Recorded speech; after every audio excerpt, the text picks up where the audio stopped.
안녕하세요 여러분, 이두근입니다.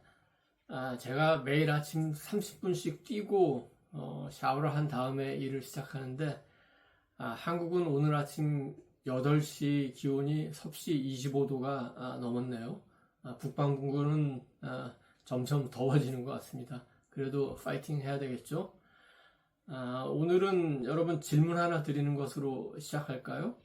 첨단 산업 관련한 세계 순위인데 1위가 인도, 2위가 모로코, 3위가 UAE, 4위가 아르헨티나, 브라질, 인도네시아, 7위가 남아프리카 공화국, 8위가 필리핀, 9위가 스웨덴, 10위가 한국.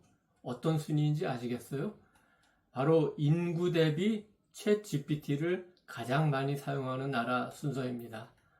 인도는 45%, 모로코는 38%, UAE는 34% 등등으로 나와 있네요.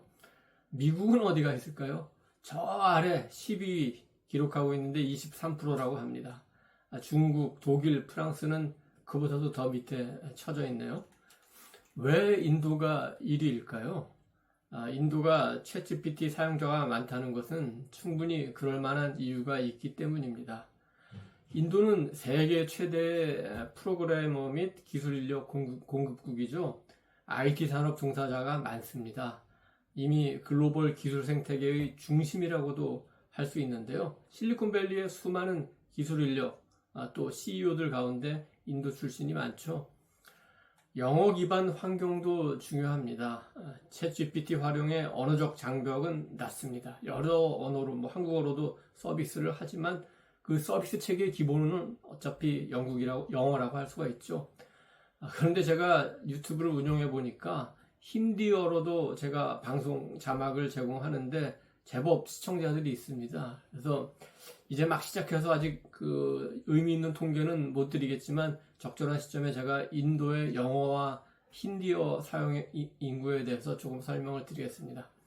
다시 이제 AI로 돌아와서 인도에는 급성장하는 스타트업 생태계가 있습니다. AI 도구를 적극 활용하는 젊은 기업가들, 그 다음에 야심찬 청년들이 넘쳐납니다. 교육 열풍으로 대학생들이 과제 학습에 챗GPT를 필수 도구로 사용하고 있습니다. 그런데 이 순위를 조금 기준을 한번 바꿔볼까요? 인구 대비 사용자 비율 말고 챗GPT의 절대 사용자 수가 많은 나라는 어딜까요? 그렇게 분석하면 얘기가 조금 달라지긴 합니다. 여기서 중요한 포인트는 기준에 따라 순위가 많이 바뀐다는 겁니다. 인구 대비로는 인도가 압도적 1위지만 절대 숫자로는 여전히 미국이 최대 시장입니다. 1위 미국의 챗GPT 이용자는 7천여만 명으로 전체 챗GPT 이용자의 19%를 차지하고 2위가 인도로 약 3,250만 명, 8.85%를 차지합니다. 다시 한번 말씀드리지만 통계의 기준을 단순 가입자냐, 활성 사용자냐 등 각종 기준을 달라서 재보면은 크게 달라질 수 있다는 점을 여러분이 꼭 참고를 하셔야 될 것 같습니다. 그 다음에 케냐가 3위, 독일이 4위, 브라질이 5위, 캐나다가 6위, 영국이 7위 이런 순서인데요. 3위가 아프리카의 케냐라는 것이 조금 놀랍다고 할까요? 혹시 캐나다와 헷갈린 건 아닌가? 제가 다시 한번 확인해 봤는데 캐나다도 분명히 이 순위 안에 있습니다. AI 시대, 케냐가 어떻게 새로운 강자로 떠오르려고 하는 것일까요? 케냐 인구수는 5,760만 정도인데 절대 사용자가 많다는 것은 좀 더 놀랍죠. 그 이유는 뭘까요? 그런데 알고 보면 케냐는 이미 실리콘 사바나로 불리면서 아프리카 대륙에서 AI 혁명을 주도하고 있다고 합니다. 몇 가지 요인이 있는데 첫 번째는 기술 친화적인 디지털 환경이 조성되어 있다고 합니다.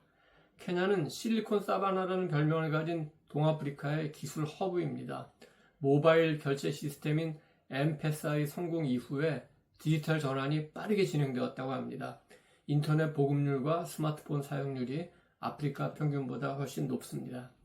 두 번째는 AI와 디지털 직업의 급증, AI 데이터 라벨링, 음성 텍스트 전사, 컨텐츠 감수 같은 원격 디지털 노동 시장이 활성화되어 있습니다. 특히 오픈 AI, 메타, 구글 등 서구 기업들이 케냐의 프리랜서 노동력을 활용하는 경우가 많습니다. 이로 인해서 챗GPT 같은 도구에 대한 실사용 수요가 상당히 높습니다. 세 번째는 교육, 직업 툴로서 활용되는 건데요. 대학생 및 교사들이 과제나 수업 설계, 작문 등에서 챗GPT를 적극 활용하고, 후진국 같은 경우에는 약간 그 학교나 도서관 같은 기반 시설이 잘 돼 있지 않기 때문에 챗GPT가 더 유용한 정보 접근 수단이 될 수가 있다는 겁니다. 네 번째는 저렴한 모바일 데이터 요금인데요. 케냐는 아프리카에서 모바일 데이터 요금이 저렴한 국가 중에 하나입니다. 이로 인해서 챗GPT를 모바일에서 쉽게 이용할 수 있는 환경이 마련되어 있는 겁니다. 다섯 번째는 젊은 인구 구조. 케냐의 평균 연령이 19살. 아주 젊은 나라입니다. 젊은 세대가 새로운 기술을 빠르게 수용하고 AI 도구에도 개방적인 태도를 갖고 있습니다. 지금부터는 아까 인구 대비 챗GPT 사용량이 높은 나라로 돌아가서 눈에 띄는 나라들을 골라서 그 요인들도 함께 분석을 해보겠습니다. 모로코. 인구 대비 챗GPT 사용자 2위를 차지한 모로코는 북아프리카의 디지털 관문입니다. 아랍어, 프랑스어, 영어, 3개 언어를 쓰는 환경에도 큰 이점이 있다고 볼 수 있겠죠. 유럽과의 근접성으로 디지털 문화가 빠르게 이전되고 수용되며 넓은 국토, 그다음에 더운 기후 때문에 온라인 교육, 원격 근무 시장이 확대되고 있습니다. UAE, 3위를 차지한 UAE는 정부 주도로 AI 산업 발전과 디지털 전환을 시도하고 있는 국가입니다. 세계 최초로 AI 장관을 임명한 나라이기도 합니다. 중동에서 AI 산업과 디지털화를 선도한다고 볼 수 있습니다. 고소득 전문직 종사자가 많고, 그래서 생산성 향상을 위한 도구 사용에 적극적이며, 영어 기반 고등교육, 유학 수요가 많아서 챗GPT 활용이 자연스럽다고 말할 수 있겠습니다. 인도네시아, 세계 4위 인구 대국으로 청년층 비중이 매우 높습니다. 온라인 교육, 영어 학습, 중소기업 자동화 수요로 챗GPT 사용이 급등하고 있다고 합니다. 최근 중산층 확장에 따라서 IT 및 자기개발 수요가 증가하고 여기에 맞춰서 정부도 디지털 국가 전환 프로젝트를 추진 중이라고 합니다. 인도네시아에서는 주로 틱톡, 유튜브 등과 함께 생산성 향상, 그 다음에 컨텐츠 제작 보조용으로 챗GPT가 활용되는 것으로 분석됩니다. 필리핀, 영어 능력이 뛰어난 IT 프리랜서 국가입니다. 콜센터, BPO 산업 종사자들이 챗GPT를 업무 보조 수단으로 활용하고 있습니다.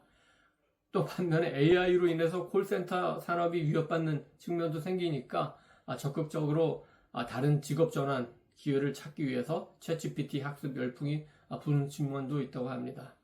대졸 청년들이 이력서 작성, 면접 준비, 유튜브 스크립트 작성 등에도 사용을 많이 하고 정부도 AI를 이용한 디지털 교육에 관심이 많다고 합니다. 아르헨티나, 남미 국가 중에서 가장 높은 AI 수용도를 보이는데요. 경제 위기 속에서 무료 고성능 정보 도구로서 챗GPT가 인기를 얻고 있다고 합니다. 물가 상승과 고용 불안으로 프리랜서, 원격 근무가 확산되는 것도 요인이고요. 영어 기반 교육 및 유학 준비에 AI 도구를 적극 활용하는 청년층도 늘고 있다고 합니다. 또 아르헨티나는 유럽과 라틴 아메리카의 혼합 문화여서 새로운 기술에 대한 수용성이 높은 편이라고 합니다. 지금까지 말씀드린 이른바 새로운 강자들에게는 공통점이 있는데요. 첫 번째는 젊은 인구 구조. 상위권 국가들 대부분이 평균 연령 25세 이하, 새로운 기술에 대한 수용성이 굉장히 높습니다. 그 다음에 다언어 환경, 영어 플러스 자국어 플러스 또 다른 외국어를 병행 사용할 수 있어서 챗GPT 접근성이 높습니다. 세 번째는 교육 혁신 수요, 대학생, 취업준비생, 교사들이 과제, 컨텐츠 제작에 적극 활용합니다. 그 다음에 디지털 노동시장, 프리랜서, 원격 근무자들이 업무 자동화, 생산성 향상 목적으로 사용합니다. 마지막으로 다섯 번째는 정부의 디지털 전략, 이것도 굉장히 중요하죠. UAE, 인도네시아 등은 국가 차원에서 디지털 전환, AI 산업 추진을 계속 이어가고 있습니다. 오늘 말씀드린 데이터에서 중요한 관점이나 교훈은 어떤 기준으로 측정하느냐에 따라서 완전히 다른 그림이 나온다는 겁니다. 절대 사용자 수는 미국이 여전히 최대 시장이지만 인구 대비 사용률은 개발도상국들이 여전히 우위를 보이고 있습니다. 월간 활성 사용자도 인도가 미국을 추월하고 있습니다. 이는 AI 비즈니스 전략을 세울 때 시장을 좀 다각도로 분석해야 된다는 중요한 시사점을 줍니다. AI 시대에는 기존의 기술 강국 개념이 재편될 수도 있습니다. 전통적인 기술 강국들, 미국, 독일, 일본, 프랑스 등은 여전히 중요하지만 새로운 AI 채택 강국들, 지금 말씀드린 인도, 케냐, 모로코, UAE 등이 급부상하고 있습니다. 이들 국가의 공통점을 다시 말씀드리면 젊고 기술의 개방적인 인구, 실용적 필요에서 출발한 AI 도입, 그 다음에 정부와 민간의 협력적 디지털 전환입니다. 앞으로 AI 생태계를 이해하려면 단순히 선진국이라는 프레임에서 벗어나서 실제 사용 패턴과 채택률을 봐야 합니다. AI가 세계 디지털 산업지도, 더 나아가서 글로벌 경제지도를 바꿀지도 모를 일입니다. 오늘 방송을 보면서 이제 한 가지 의문이 들지 않으세요? 왜 인구 14억 명이나 되는 중국은 순위에서 두드러진 존재감이 없는 거죠? 그 궁금증은 제가 다음 방송에서 풀어드리도록 하겠습니다. 또 국가별 AI 사용 패턴이 그 나라의 경제 그리고 사회에 미치는 또는 정치에 미치는 구체적인 영향을 한번 분석을 해보겠습니다. 오늘 방송을 보고 생각나는 의견이 있으면 댓글로 올려주시기 바랍니다. 감사합니다. 이동훈이었습니다.